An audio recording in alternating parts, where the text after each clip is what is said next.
I'm not exaggerating, but this story has at least 6 deaths, and I'm going to tell you about each one of them.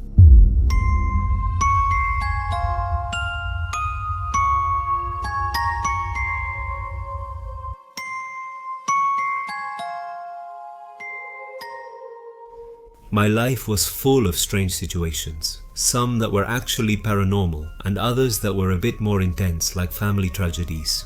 But even though for many years I asked myself why all these misfortunes happened, without accepting reality, labeling our family as unlucky, I think I finally understood a little more, and maybe it's all the consequence of something darker. Because unfortunately, my own family, or rather some members of it, were responsible for everything that happened to us. Things are still happening today. My family is divided, and some, like 2 of my older brothers for example, still think that it was all just a coincidence. And even though some inexplicable things happened, none of it has anything to do with what we experienced in our own house. Something that is truly terrifying and shows that family is often more dangerous than anything else. Before I begin, I'd like to make it clear so that my story isn't misunderstood. The names of everyone I'm going to mention are not their real ones, since I'm telling this without anyone's consent, but I want to do it anyway, because I realize that like us, there are more people who went through the same thing. Or why aren't they currently going through similar situations without knowing the origin? In our case, it was within our own family circle. Nowadays, I live in the city of Mendoza for work and family reasons. I'm married and I have 3 children. To begin with, before I go back to my family's history, I'd like to share something that happened recently with Sofia, my middle daughter, who is currently 4 years old. We were getting things ready for a vacation, we were going to Chile for a few days, and something quite strange happened the morning before the trip. Something that you'll understand later on, because it's almost directly related to everything that happened over the decades. I was in the garage at home checking the truck with my oldest son, he's 12 years old. My wife was slowly bringing the things we needed to load. And it was at that moment that we heard a tremendous scream coming from upstairs, where Sofia was. And anyone who has kids will know that screams, crying, tantrums and bumps at a certain age are pretty common, so it's not like we all ran to see what happened. My wife went, where she also witnessed to something unique. When she got upstairs, the door to his room was open, and as soon as she turned to go in, according to her, she saw one of Sofia's stuffed animals suspended in the air, away from her and about a meter high. As soon as she saw this, she said she let out a quiet scream in surprise, and then the bear dropped to the floor as if released. Sofia was crying inconsolably, so my wife went in and asked her what happened. She managed to make herself understood, saying something that turned out to sound terrifying. She told her that the lady was angry because she didn't want her to leave when she was asked which lady she was talking about. Thinking it was just a game, she said this woman often visited, played with her, and even watched her sleep. She wasn't bad, but now she was extremely angry. Of course, everything I'm telling you was said by my daughter in her own words and in her own way of expressing herself. At that time, she was only about 3.5 years old. The thing is, my wife told me everything that happened a little while later, and when I heard her, it was impossible not to associate all of this with my childhood, my family, and my uncles. 2 awful people who impacted everyone with their madness and extreme fanaticism. Sofia saw this woman only recently. We sought help in many places. My family is evangelical, but I distanced myself from this religion on the very day that I was trying to help my daughter. I discovered that the so-called deliverances the pastor performed were simply a lie to scam people in need. Starting from here, now I would like to go a little further back in time, specifically to when I was in elementary school, because that's what I remember most clearly. From then on, before that, things did happen, yes, but memory and time could play tricks on me, rearranging memories differently. We lived in Rio Cuarto in the province of Córdoba. The house, or rather the land, was huge, so it covered the whole property. Basically, a large part of my family lived there. In the front house, I lived with my parents and my 3 siblings. There were 4 of us, including me. In the middle house lived my grandparents on my father's side, and in the back, my uncles with their son. So, as you can see, there were really a lot of us. And even though the main memory I have from those years is a good one, we were in harmony, the reality is that it wasn't really like that. My uncles, Mario and Julia, had a tense relationship with everyone. Even more so because their son would go back and forth to the other houses and they, for some reason, tried at all costs to keep him isolated.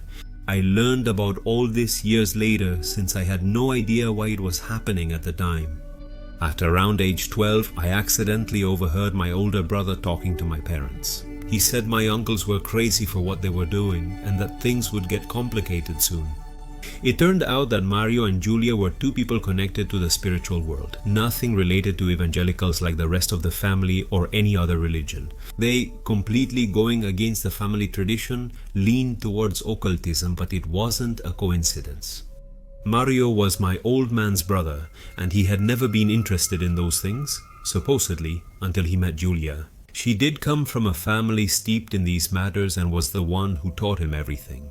She convinced my uncle, trapped him, and also led him to ruin because my uncle in particular was a very focused, kind person. He ran a factory in Rio Cuarto, had a bright future, and postponed projects he never resumed. When he met this woman, because shortly after they got together, his life was turned upside down, everything fell apart for him. He lost his job, he started smoking and drinking almost overnight.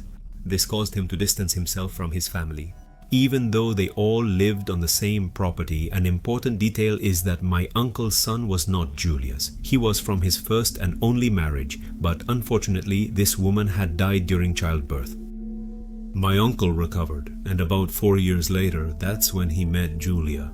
The beginning of the end for him, and also for a large part of our whole family. The thing was that after losing his job and not knowing how to move forward, he decided to work together with his partner, doing spiritual work.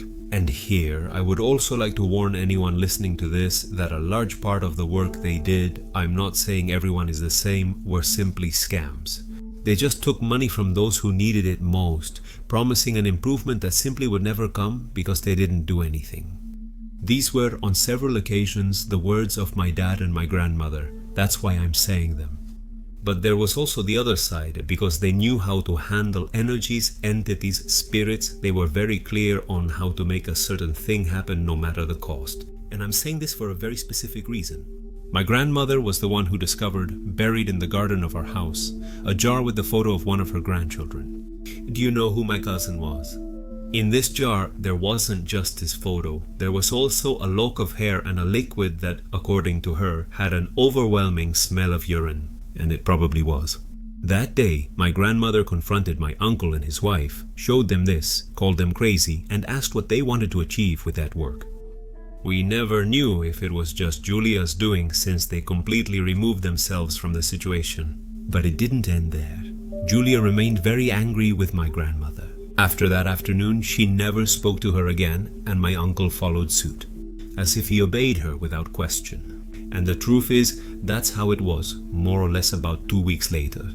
Pay attention to this. My uncle showed up with a brand new car, a Renault 19 Bordeaux color. No one knew how he bought it or where he got it from. But the next day, my grandmother died of a heart attack. And in case you think it was just a coincidence, the perspective changes. Maybe when my uncle's son, who apparently had been feeling unwell for a few days before, he started with a very strong stomach pain, which led to peritonitis and his death the next day during an emergency surgery. All of this that I'm telling you happened during the 5 days after my uncles got that car. Was it just a simple coincidence? You tell me. From that moment on, the family kept their distance from my uncles. They told us as kids not to talk to them, visit their house, or go near them. The relationship was completely cut off, and for a while everything was pretty peaceful. Until Julia had the brilliant idea to expand her house so she could serve clients and also make a sanctuary to get more money. There was a simple problem. No land was left for expansion except my grandfather's house, where he lived alone. She presented the plan herself, without any fear that someone would contradict her. She wanted my grandfather to move with us to the house in Adelante. By joining their house with the one in the middle, they gained much more space. This ended in a heated argument, denying this request. It was really crazy what they were proposing, and from what my parents told me many times, Julia didn't flinch, she just nodded defiantly and went home. And once again I ask the same thing. Was it a coincidence that my grandfather died about 25 days after this argument? He had no health problems, and at 74 he was super active. Obviously, death often comes without warning and at the most unexpected moment, but if you analyze everything that happened, you see things that really catch your attention. At least not just that.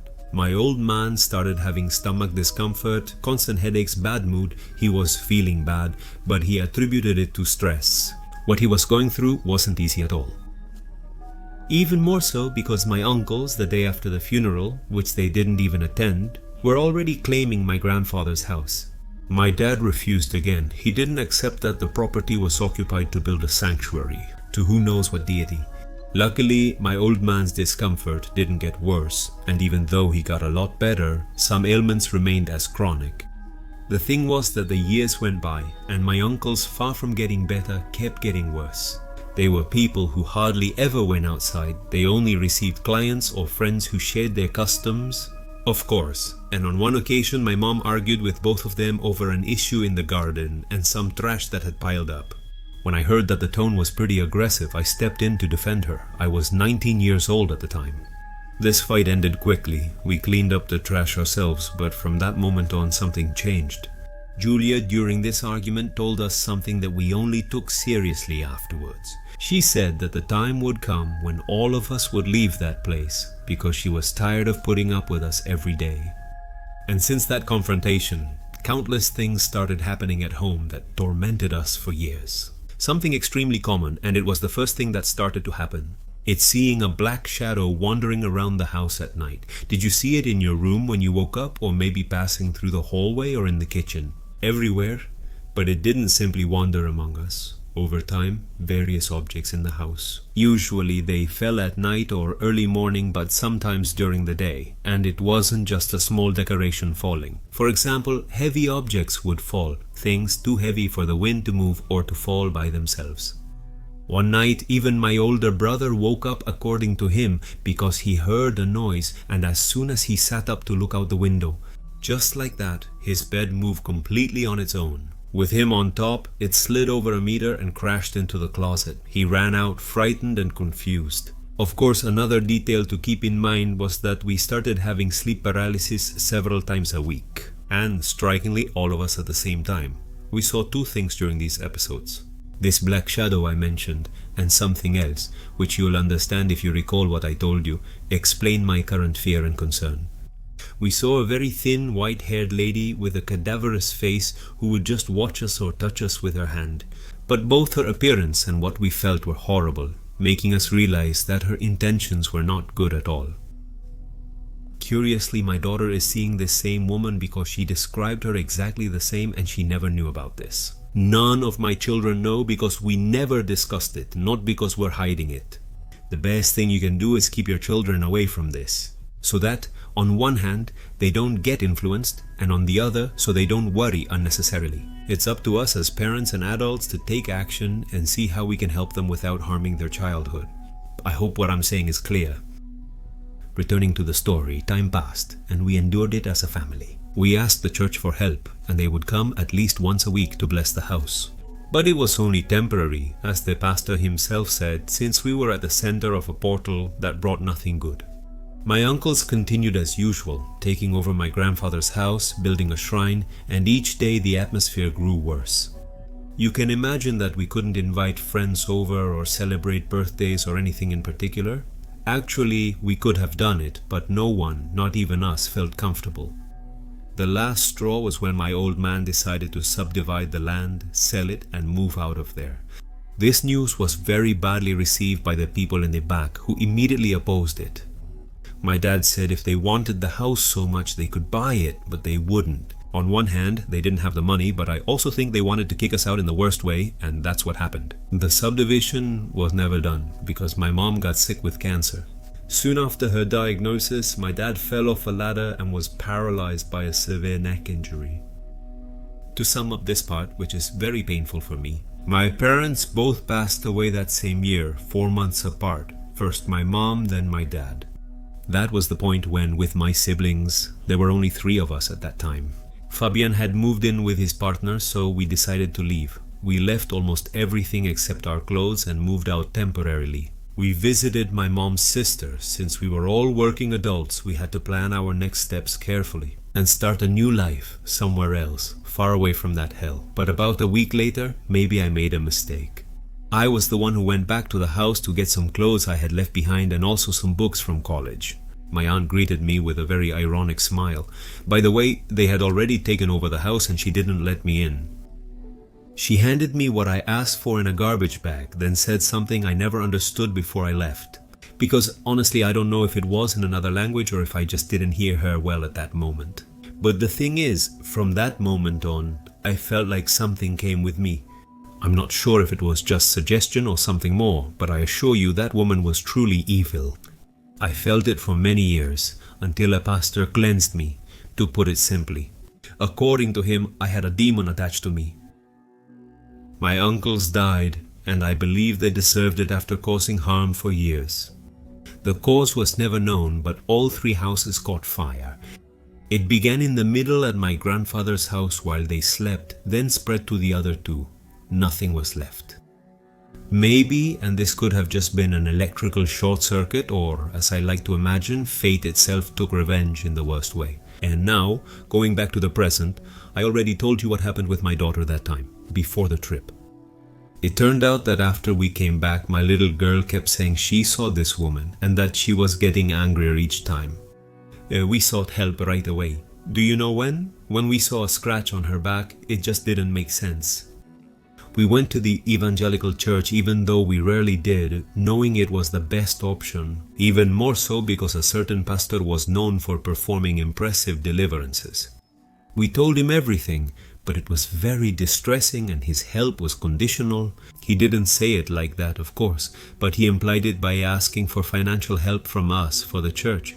Basically, if we paid him, he'd help, otherwise he'd need to check his schedule. This made me really angry, as you can imagine, because I think you shouldn't play with these things, especially when there's a child involved. But not only that, despite everything, we were desperate and saw no other option but to pay for this service. And it was incredible that on the very day we were going to the church to coordinate everything, a woman very close to this pastor asked us for a moment to talk. She told us that the vast majority of the deliverances were simply staged acts with people who had been arranged, and that the main purpose was for the congregation to give money to the church, or rather to the pastor's own pocket. I didn't mean to suggest everyone is the same or that deliverances and exorcisms don't exist. I'm only sharing my experience, but I ask you please be careful because help isn't always where we imagine it to be. Finally, we ended up at the house of a woman who doesn't belong to any religion, and who, by a simple twist of fate, has the ability to cleanse these entities and send them where they belong. And what's even more incredible, she did it without any financial interest. She didn't want to accept a single peso, not even as a token of gratitude. She doesn't actually do this for work and only helped us because a neighbor set up our meeting. We saw her 3 times. My daughter had to be present at all of them. They were very pleasant meetings, not strange at all, and thanks to God and this woman, today we are at peace. Did I learn? I ask you all to consider my experience. If it had been up to my church and religion, I would never have reached this woman who was able to help us, because she would have been labeled in advance as someone who works with demons or things like that. Allow yourselves to see a little further and understand that there are methods outside the church, outside the Bible, that can even be more effective and rewarding. Thank you for joining me again and making it to the end. Goodbye until next episode. A big hug to all of you.